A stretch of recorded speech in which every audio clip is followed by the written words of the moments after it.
Day 35 of my journey, guys.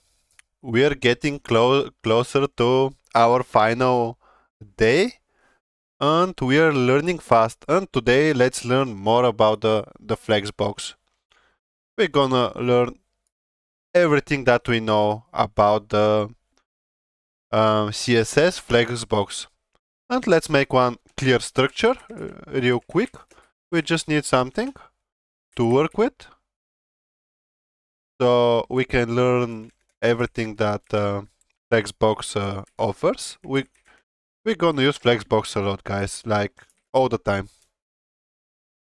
This is the fundamental knowledge we need to master in order to be good Webflow developers. There is no other way. You can't be a good Webflow developer without knowing Flexbox and Grid. Flexbox and Grid, these are the fundamentals of front-end development, and we're gonna master it one day. So far, we are still beginners, I can say, not even intermediate yet, but we're gonna get there. And now we're gonna solidify our knowledge with working through every Flexbox property. And let's close the section tag. And really learn how it's done with the vanilla CSS and vanilla HTML. So we have our 4 boxes. And now we're gonna style these boxes so it's easier to see what's happening. And let's just target the container and give it a padding of 20 pixels, a background of this color, F1, F5, F9, and let's give it a border of 2 pixels solid and give it a DBG5E1. That's it. What is this color? Why it's not? Let's just get that. Why it's not working? What we did wrong? Container. Look, guys, type error. Now it's gonna work, but we won't use the red color. It's way too ugly. So we have the background color of our container. What else do we need? Let's focus each item. We can do it just by item.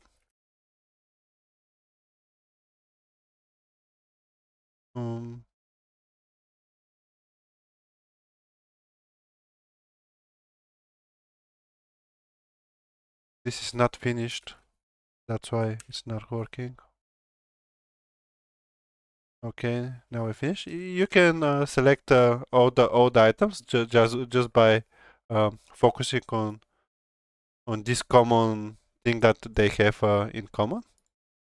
They're all the same class, and let's. I mean, it shouldn't be the same class. Let's change it this way. But now we're gonna style them real quick. Padding. Let's give it 20 pixels. We can make it 1 rem as well. Let's make it 1 rem. Let's get used to use the rems instead of let's say 1.25 rem, so it will be like 20 pixels. And let's give a mean height of 5 rem or 4M, let's say 4M. And color, let's make it white for the text, but it doesn't look good now. But when we change the background colors of every item, it's gonna be okay with the white. We're not seeing it. Should we just let's just give the background color? Look how we can do it. We can do it like this. Background, and we can give this color. Yeah, 4444. And now we have the background color. We can just copy and paste this. 2, 3, 4. And we can change the colors. This will be 3, B, 82, F6. And this will be 22, C, 55E. And this will be F59, E, 0B. And let's continue to style our boxes, because everything is a box. Let's make the font size 1 rem, and the font weight 600. This is about 600 or semi-boat, I think. And let's make it a flexbox. This is how we do it. Play flex and justify content, enter. Okay, now it's a enter. And align items, enter. And let's make a border radius of 8 pixels, so it's a little bit round. And guys, I think we have our base structure. Now we're gonna start exploring everything that Flexbox can offer. Maybe not everything, but at least the basics. We're gonna cover a lot of properties.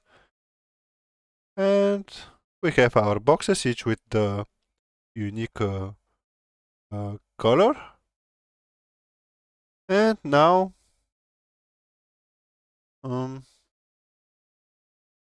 we can start doing everything. And this is what we're gonna do. First, how we turn something into Flexbox. Let's go with the container. This is our section, and we wanna make it a Flexbox. We target the container, the element, with this is how we do it, and then with display flex, this activates the Flexbox. And on default, it moves the elements horizontally, stacked to each other. Before that, the everything behaves like a normal HTML block element, taking the whole space. Let's remove it just to see. This is the block element from left to right, taking the whole space.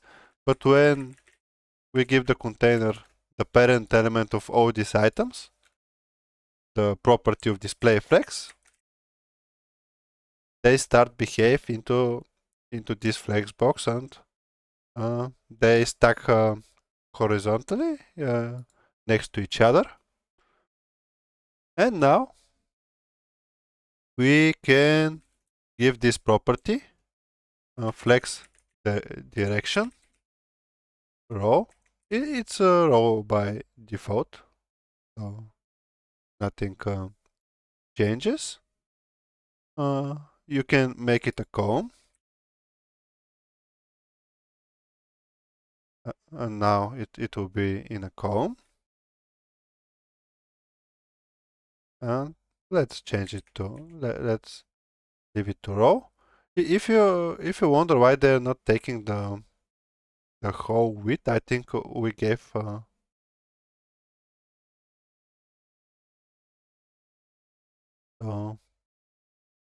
yeah.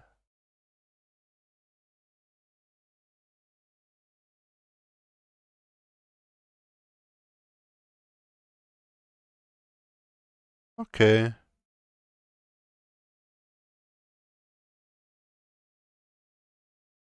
This flex direction. Main axis moves, cross axis flips. Okay. And now let's use the justify content. Justify content. And use the space between. Now it will have equal space between every item. Taking the whole row. Nice. Um,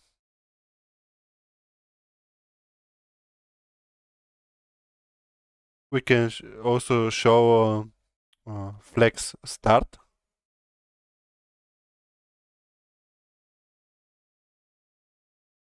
It will be the default. We can, no, maybe justify content. We have to use this property, and with flex start, what's gonna happen? What exactly is doing? If we use center, everything will go to the center. Like start is like the default behavior, just staying at the start of the row. Flex end will go here, I guess. Let's use it. Flex end is going to go here. Yeah, exactly. With space between, we saw what's happening. Space between. They're just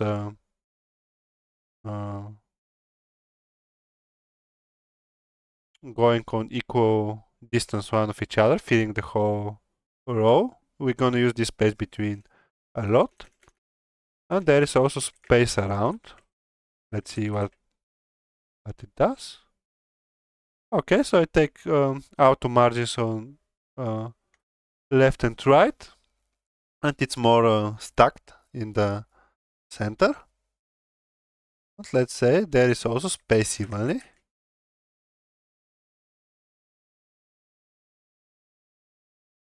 It's like the space around. Space evenly is, I guess it's calculating all the spaces from here and from here and from here, and everything is even. Yeah, get it? Okay, now, nice. This is how we use the justify content. It's working on the line of the flex property. If it's a row, it will justify the content in the row. If it's a column, the justify content will um, justify the contents in the column. And the align property will work on the other axis. At least that's what I get. Yeah. Let's use the align items now. Align items. Let's say center. They are already aligned. Center. We can also flex start. What's gonna happen? Not happening.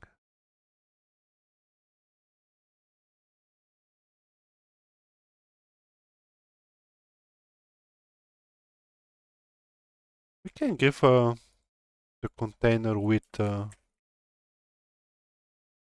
think like 30 pixels. Let's make it 600 pixels, or how much RAM is this? Like 45 RAM.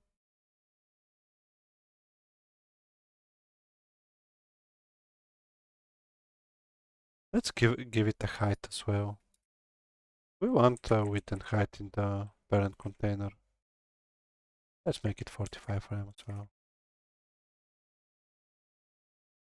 Or this a lot.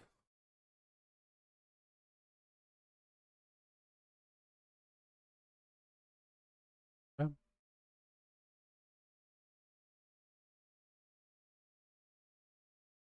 Okay. And let's align the items in the center. And justify content center. Can be space between.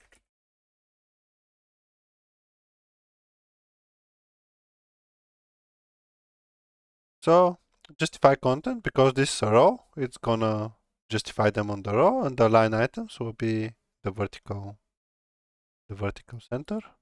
Let's make it flex end to see if they will go bottom. Yeah, they went here. If I make flex start, they will go on the top. Okay, I get it. Very important, these properties. And let's remove the space between. And let's make everything center, because this is the classic. Center. And now we can introduce our gap property. And it will be 1 rem, let's say. And you can see this is giving space between the items. Let's make 2 rem. And we can change it to whatever we like. Let's leave it at 2 rem. And instantly add spacing between boxes without margins. This is the part what people love, that there are no margins, and this is better for the responsibility. Responsibility. Think you get me? And now let's use this property, flex wrap, and give it wrap. And what is this doing? It shrinks the window or code pen container. Boxes will jump to the next line. Super visual with colors. This is when I guess we try with responsive. Well, I can't see anything really jumping around.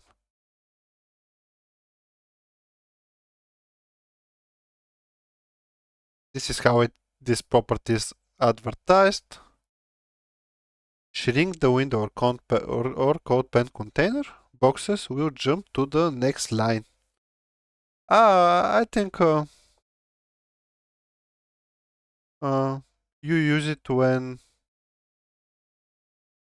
you want to display like not 4 elements but 3 on the uh, smaller screens.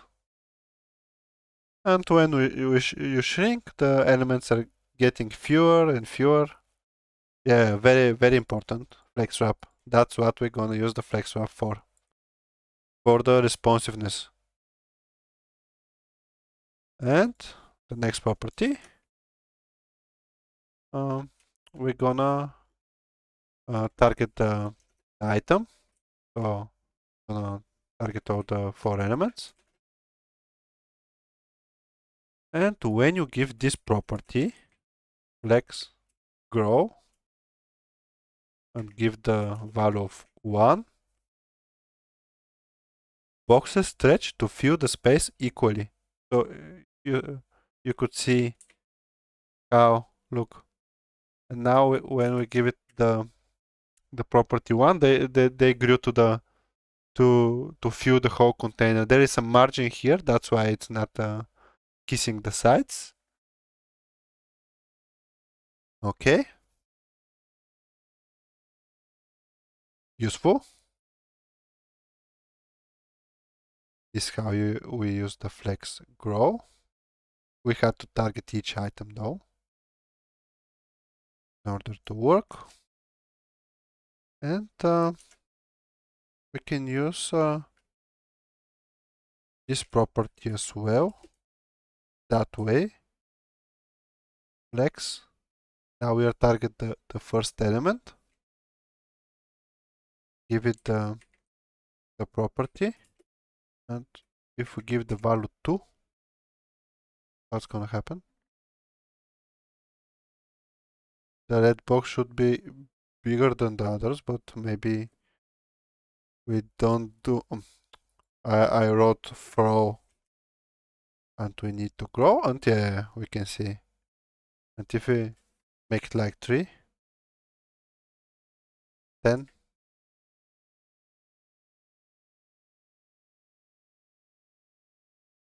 look, it's shrinking them. If it's 50, and if it's 100, interesting. With the values. Okay, we made the red box. With the grow, we can make things bigger. Or if we give to every item the one property, let's remove this so everything is equal. Okay. They're not equal because look here where it's more text. The box looks bigger because we didn't set exact dimensions for every box. But now we can just make everything forwards, and now it should be equally big, every box. Okay, so what now? Let's use the flex basis. Let's target every item again. And let's see what is this property.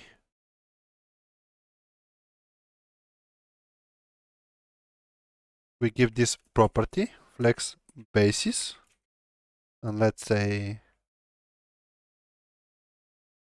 40 rem. Oh, nice. Starting width of each box. Now each box have this width. Nice. And when you combine it with the wrap that we did here, now we can make it very responsive. Because look, now we have 2 rows and making more columns. I mean rows. We have 2 rows. Exactly. We had only 1 row before we introduced this flex basis, and now we have 2 rows with 2 columns. So it's basically like grid. And this is very good for the smaller screens where we need where we can stack more than 2 elements on the screen. Okay, amazing. So we use the wrap property. What will happen if we remove this wrap property? Okay, look, now it's not working, guys. We need this wrap property in order for flex basis to work. Okay, amazing. This was super important. We have to remember it. So when we want to make something responsive, we give the wrap property to the parent element, and then in the item we can use flex basis, and we're gonna show after what width we will go on new row or something like this. Let's give to rem.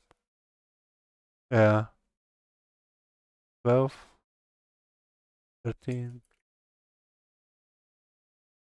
20 rem.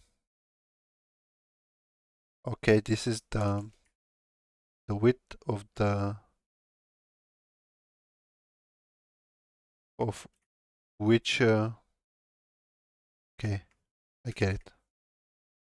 14. And amazing. And let's now go. This will be the starting width of each box, basically.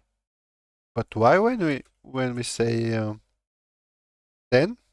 Oh, because This is just taking like, it's working like normal HTML element, taking the whole space. Get it? Nice. Let's leave it this way. Or no, 14 is perfect actually. Looks clean. And now let's use the property shrink. Let's target the items, the item, and let's shrink it to see what will happen. Let's shrink, make it 0, and what will happen? Nothing will happen because it's 0. Now boxes refuse to shrink. Useful when building navbars or hero layouts in Webflow. Oh, so this will never shrink now. Doesn't matter what we do. It will stay the same. It's good for, it's used for navbars or hero layouts. Okay, useful. Let's shrink. And now let's do, what should we do? Let's target the item again. And now we're gonna give this property. This looks interesting. 1, 1, 14 rem. And now what this means? This is grow. This will be the grow value. This will be the shrink value. And this will be the basis. Oh, this is very good for the responsive flex behavior. Super good. Now we can even remove this, wait, this, and this. And this is like combining everything, the grow, the shrink, and the flex basis. And this is how we control the layout flow. 20 rem. This is the basis. If it's 10 rem, we're gonna have 2 rows again. If it's 5 rem, still in 1 row. If it can fill the container, it's not going on another row. But when you can't fill it, it's going on another row, and this is very good. But let's leave it like this. What will happen if I give this grow 2? No, we should always use grow 1. It's gonna just fill the container. Nice. Very useful. This flex property, and then we give the grow value, the shrink value, and the flex basis. And flex basis is the starting width of each box. Amazing. Very important for the responsive design. And what else should we do? Let's target the third item, item 3, and let's change the order to see how it's done. And we change it. We could see the order changed. If we make it -2, it will stay on the start of the line. And if we make it +1, we would go on the last. Yeah. So with the value, we're changing it. So it's here. Now it's last. Now it's on the same pace like it is. If I give -1, it will go on top. I give -2, stay there as well. Okay, we can select another, like the yellow, and give it -1. You see, it should go. I don't know if it will go on top or on left. Let's see. It went straight to the first position. Oh, it's going to the front. If you use -1, it's going to the front, and if you give a 1, it's going to the last item. Okay, so you use -1 and 1. -1 for the going on the front and 1 to the end. Okay, amazing. And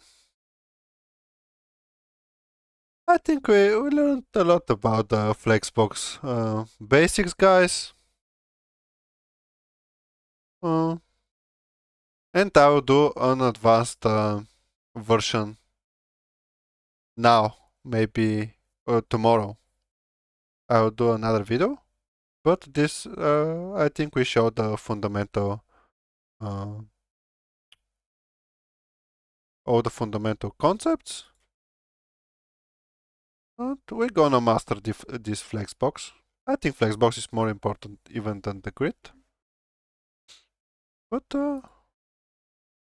not everyone thinks so. It's a matter of preference, I guess. And that's it for today, guys. Thank you for watching. I'm happy with this video. Flexbox super important, and see you tomorrow for even more advanced Flexbox concepts. See ya.